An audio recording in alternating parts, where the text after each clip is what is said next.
And This is one of the most nicest conversations I've ever had with a Blackburn fan. This is surreal. Like, yeah, well, I wish nothing for you guys. So like, yeah, and that's just kind of both goes both ways. Neutrally, like, hope you right. have a hope I'm sure you're a nice person. Hope you have a great life. Just not the football team. Over the weekend.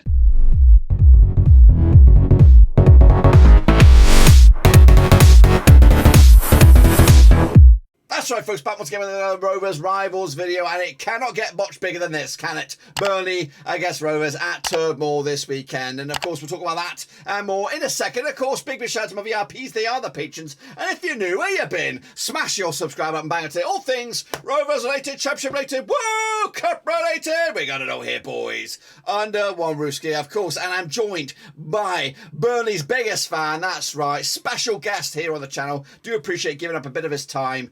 And it is, of course, Liam, a.k.a. Vizeh. That's right. Appreciate you being here for this chat. Of course, big game this weekend. But, of course, for the small people out there who don't know who the heck you are, tell them a little bit about yourself. Why on earth you support Burnley? And, of course, what you doing over in Poland? Well, of course, if you're likely a Blackburn fan watching this, you're probably just going to care about the fact that I'm a Burnley fan and not care about anything else I say. I imagine it'd probably be going both ways. If it was a Blackburn fan, probably just wouldn't have much time for anyone on that side of things as well. Yeah, season ticket holder since '05, went to basically every single game for Burnley. The second I turned 16 and I got a job straight away working at McDonald's, and then went to uni, went back and forth each game on buses for every game until the lockdown hit, and then me and my partner at the time, now it's my wife, we moved to Poland, and then I try and get back to Burnley each time I possibly can, within reason, because sometimes flights could be £15 or some flights could be £80. It kind of just it varies, but yes, of course, I will be at the game this weekend. I don't think they. I tried. My missus is not happy with me, but I don't care. It just is how it goes.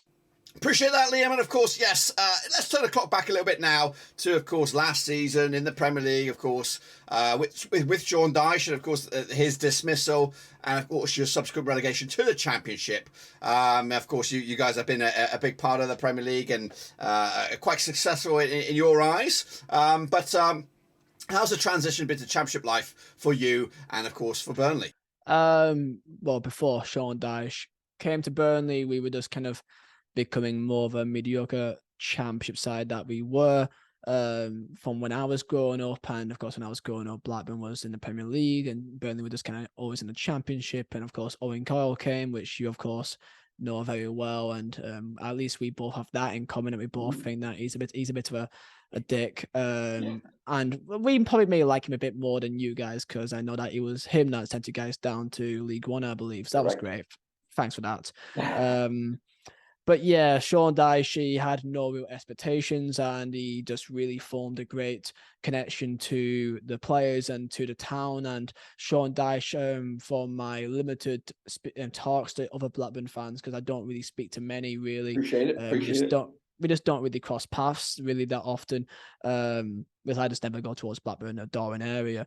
They find it very frustrating when it was at Burnley, because even though it's Burnley, they have some sort of weird liking to him, because even though we're both, very two different sides of the M65, we both have very similar values, kind of northern Lancashire values, and there was parts of Sean Dyche that I feel like Blackburn fans really liked and they wish that they had at their club. So even though, as you said, what I'll say success, which I feel like is a bit of a dig, but I get it, because it was a very good part of our history. And of course, who we have now in present company and the players who got brought in and new ownership, it all looks like it is looking more likely that we could be back to the Premier League, as it currently stands. And the future is between the both teams involved in this game. I'll say Burnley's definitely is looking the brightest.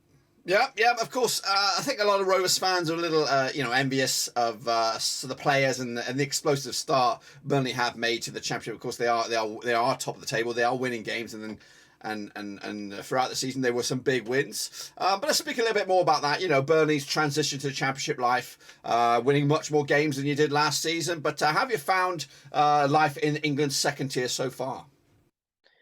Not particularly any complaints when Vincent Company came in. There was very much a question of just a question in terms of how would he adapt to the English game. His first job in England, of course, he was in the English game for a long time. Being a player, being a manager, being a coach is very different. So far, we kind of thought at this stage of the year, if we are around about the top 6 at Christmas, then we'll happily take that, because the foundation, the core of Burnley for the last half a decade, of James Tarkowski to Ben Mee to Nick Pope to even Chris Wood to an extent, Dwight McNeil has all been kind of ripped out, including the staff that Sean Dyche also took with him. So we were very expectant to see probably somewhat of a roller coaster season, that there will be highs, but there will also be moments that we will kind of have to take a step back and think, look, this is still very much transitional time. And so far, we cannot be any more happy of where we are right now. Still top of the league somehow, because I think that the points tally that we have isn't particularly the highest compared to other teams that was at top of the stage of the season. But that's just because that even when we seem to perform quite poor, we always seem to come out of it thinking that we could have still won that game. Many games that were 1-1 draws, conceding in the last few minutes of the game.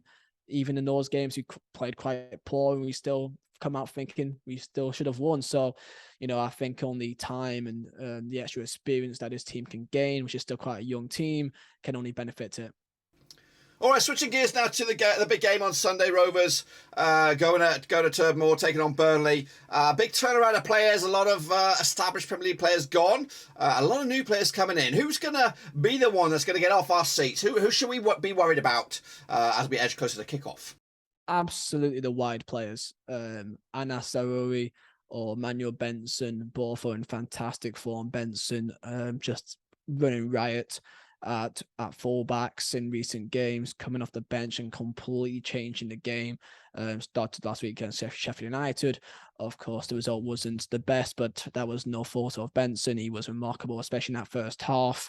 And that is particularly where we're going to be focusing against Blackburn this weekend. And of course, Jay Rodriguez should be back and should be ready and fit. Of course, Burnley born, as I'm sure that you know, and there'll be definitely an extra percentage of efforts off him for the game. And I'm sure that you also have players that are from Blackburn as well inside, or through your academy at least, that will also. And that's why I go into this game, and there is real nerves, because even when we played against each other back in 15-16, you were maybe around, I think I want to say 8th, 9th place around there, and we were in second in table, and there were quite a gap. And in recent years there has been quite a big gap, but I would say it's closing. But I still feel like where Blackburn are right now, I would be surprised if you are still top 2 by end of the year. I think a playoffs for you guys would still be very much a great achievement, considering I don't know particularly a lot about your team. I don't really pay much attention to you guys in the last decade. However, I kind of am being forced to care about you guys now just because of where you're in the table, just by checking what your scores are, because I am still expecting the wheels to fall off, as it has done in many years. As I guess as a Burnley, I guess a name in the Burnley scene, I get many Blackburn fans consistently message me in the last 3-4 years, when you guys are doing quite well at Christmas, saying we're coming back, and just kind of just taking a piss out of me. And Blackburn kind of does the Blackburn thing and kind of fall off around February. So that could happen again. But the one thing I will give you guys credit for, that I do really like your manager. I like the way that he sets about himself. I think he's got some great game management skills, and he makes the most out of the team that he has. And that deserves credit. Yeah, appreciate that. Yeah, we love our JDT, and hopefully he's going to be Rovers gaffer for a long, long time to come.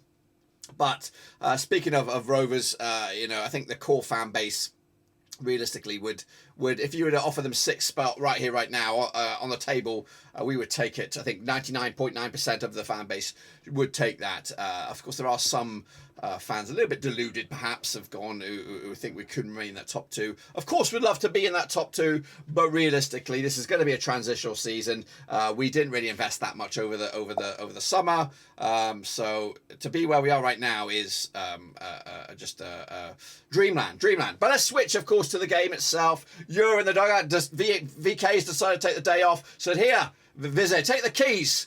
You're going to be the man driving the team this weekend. Who's your starting 11 from goalkeeper all the way through to the forwards? The things of Burnley for last decade with Sean Dyche, it's been so predictable. But now, because of the depth that we have and because of what kind of teams to play against, it actually is not that easy to guess. We've got players in each position that can do a job. Muir should be in goal. That's a guarantee. Right back, I would probably say Roberts ahead of Vitinho, because I feel like Roberts will have a bit more of a defensive, kind of consistent presence. Vitinho's great attacking wise, but I think we should be a bit more reassured at the back. Defensively, Taylor Hoiberg will be a starter. And alongside him, Taylor or Bayer, they both kind of offer very different traits. Personally, I would rather have Taylor as a left back, because I feel like even though Maatsen is a great attacking player, he will get caught at the back because he just get pushed quite far forward. So if I decided, it'd be Bayer as our left centre back and Taylor as our left back, if I was to decide, just to kind of give us that defensive reassurance. And Taylor isn't a bad left back anyway, so he suits both sides. And then in midfield, we'll have Cork back and we will have Cullen back. So they should be starting the game. And then that will also add our other midfield kind of triangle, which I think is, other than Sheffield United, probably the best in the league, of Brownhill. So that kind of trio of Cork, Cullen and Brownhill is probably the best in the division alongside Sheffield United in terms of a great mix of experience, a great mix of technical skills, and maybe not as dynamic, but a cool head, I believe. And then wingers will be, I would say, Benson and Zaroury, with because Taylor has not been the greatest in the last couple of games. And I do think his pace would be really good to see off the bench if we are chasing the game. And then, of course, Jay Rodriguez up top. That's what I would have.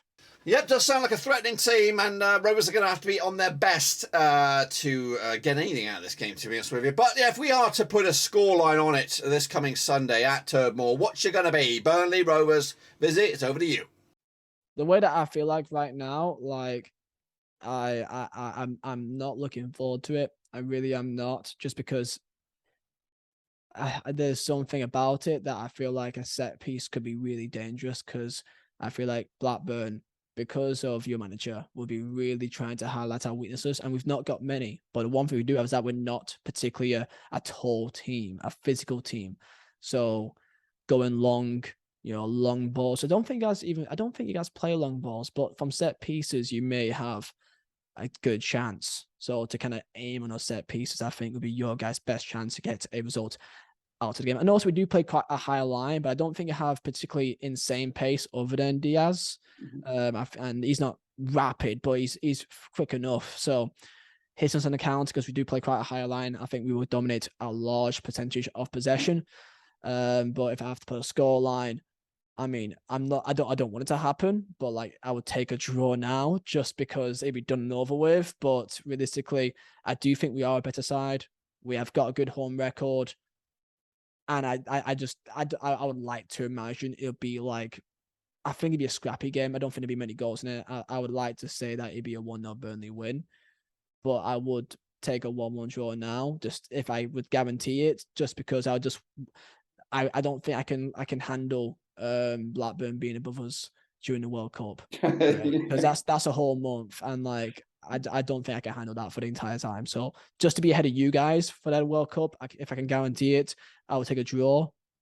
But I do think we should have enough to win the game. Perfect segue there, Vizeh. Going on to, of course, the World Cup is just around the corner. Of course, let's just say the paths of Poland and England lock horns in the final. Which way are you going to go on that bad boy? Okay, and that you actually segued perfectly onto my last question here. Poland-England World Cup final. What's going to go on there then? I'm English, so of course I'll be supporting England. I will have a soft spot for Poland. I know when you're playing, I will be cheering them on. But it's always going to be England for me, without a shadow of a doubt. Yeah, I mean, my missus, she's Polish, but like she's not that into football. I'm the only reason why she's into football. So that's easy. That's easy for me. Well, thanks again, Vizeh, for giving up a bit of your time here, of course, for the channel. And, of course, we are all looking forward to kick-off on Sunday. And make sure to check out Vizeh's channel. The link is in the description. It doesn't need me plugging his stuff, but I'm going to plug it anyway. Appreciate your time. And, again, hopefully you have a nightmare on Sunday. And the rest of your season goes all right. And, of course, our paths will cross again at Ewood Park. So that is it. Thanks again, everybody. Be sure to smash your subscribe, smash your thumbs up, smash the little bell. We go for it. Sunday, Burnley, Rovers, Turdmore. No, all holds barred. No holds barred. Let's bloody take the 3 points and bring it on back to Ewood.